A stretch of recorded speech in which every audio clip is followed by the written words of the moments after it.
Welcome to all of you. आज की इस वीडियो में हम लोग एसएससी एमटीएस 2023 के 4 सितंबर 2023 को जो पेपर हुआ है एग्जाम एनालिसिस देखेंगे। Welcome to all of you. आज की इस वीडियो में 4 सितंबर 2023 को एसएससी एमटीएस का जो पेपर हुआ है उसका एनालिसिस देखेंगे। फर्स्ट शिफ्ट के एग्जाम में देखते हैं कौन कौन से क्वेश्चन पूछे गए हैं। वीडियो पसंद आती है तो वीडियो को लाइक एंड शेयर जरूर कीजिएगा। यहाँ पर आपको बिल्कुल 100% जेन्यून जो भी क्वेश्चन पूछे गए हैं बिल्कुल जेन्यून क्वेश्चन आपको बताए जाएंगे।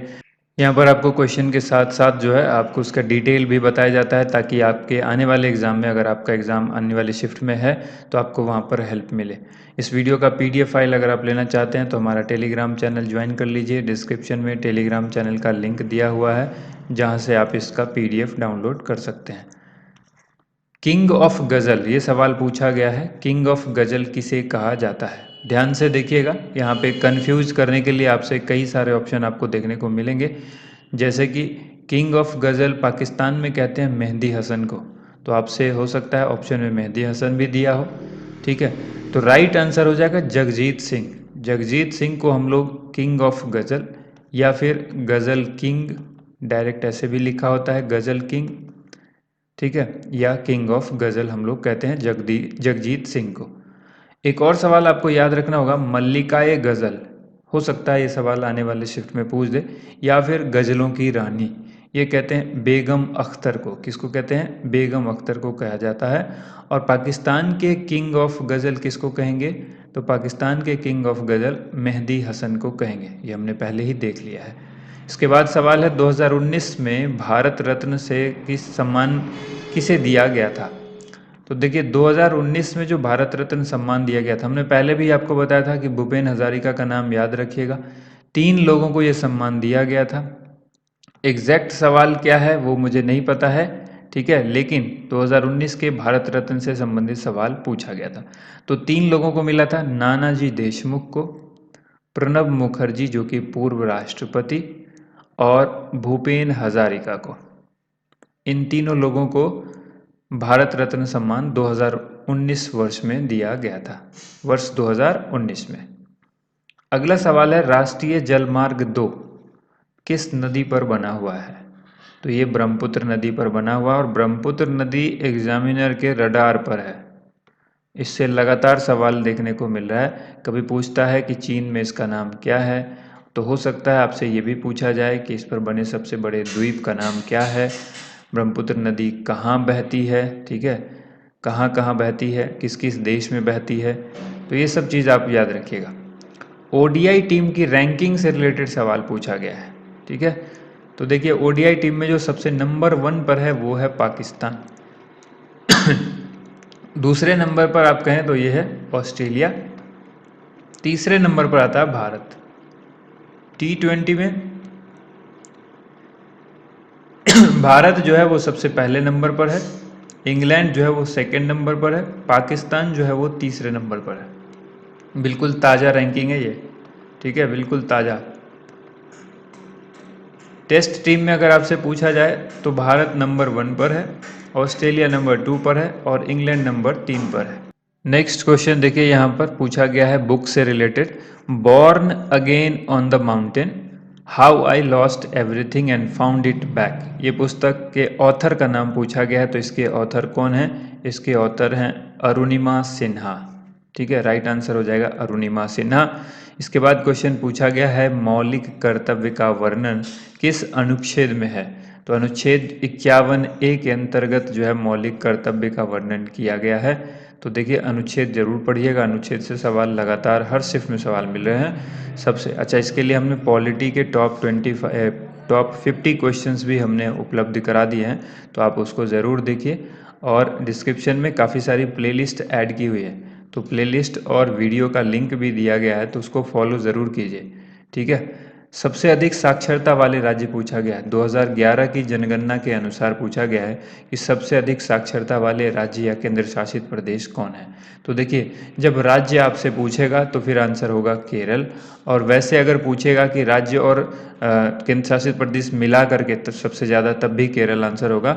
और दूसरे नंबर पर अगर ऐसे आप देखें नॉर्मल सवाल पूछेगा कि कौन है, तो सेकेंड नंबर पर लक्षद्वीप आता है, ठीक है, पहला केरल, दूसरा लक्षद्वीप।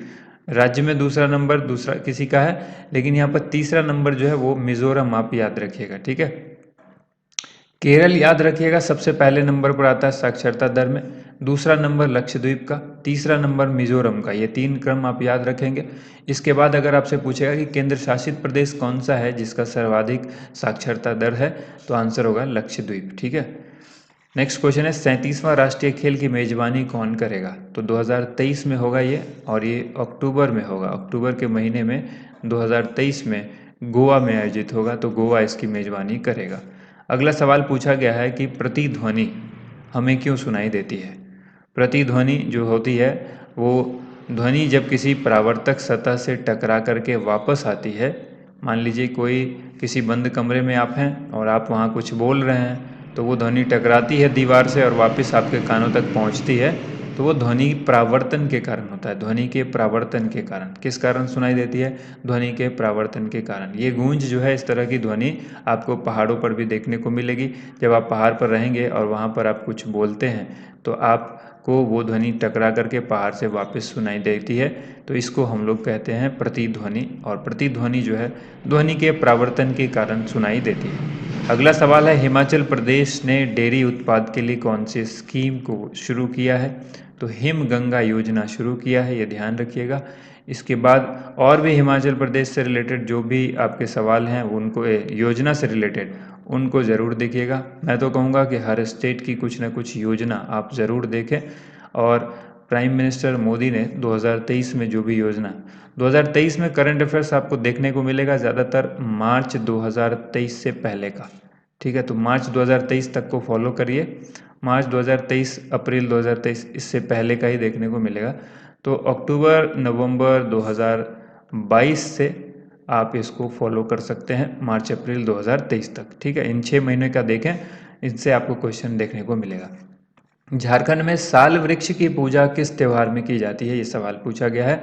तो सरहुल फेस्टिवल मनाया जाता है झारखंड में, जिसमें साल वृक्ष की पूजा की जाती है, और ये खास करके ओरांव जनजाति के द्वारा मनाया जाता है। हो सकता है आपसे सवाल अगली शिफ्ट में पूछ दे कि किस जनजाति के द्वारा मनाया जाता है, तो ओरांव जनजाति के द्वारा मनाया जाता है।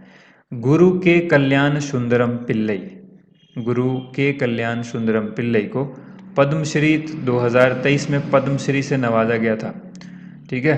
2023 में इनको गणतंत्र दिवस के अवसर पर जो है पद्मश्री से नवाजा गया था। तो किस क्षेत्र में इनको दिया गया? कला के क्षेत्र में, ठीक है, आर्ट्स में। बाल विवाह पर रोक संबंधी कानून सर्वप्रथम कब पारित किया गया था?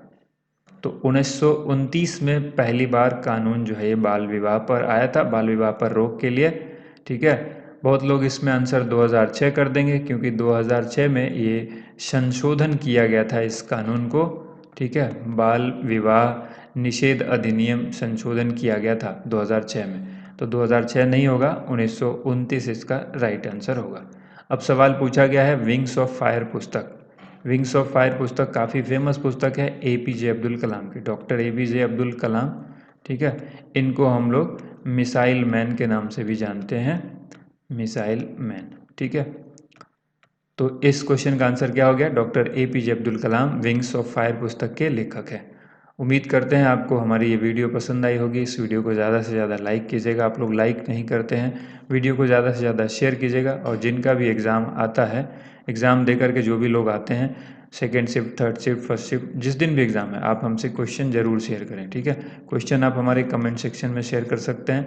आपको व्हाट्सएप नंबर भी हमने दिया था, इस नंबर पर आप हमें क्वेश्चन पेपर शेयर भी कर सकते हैं, ठीक है।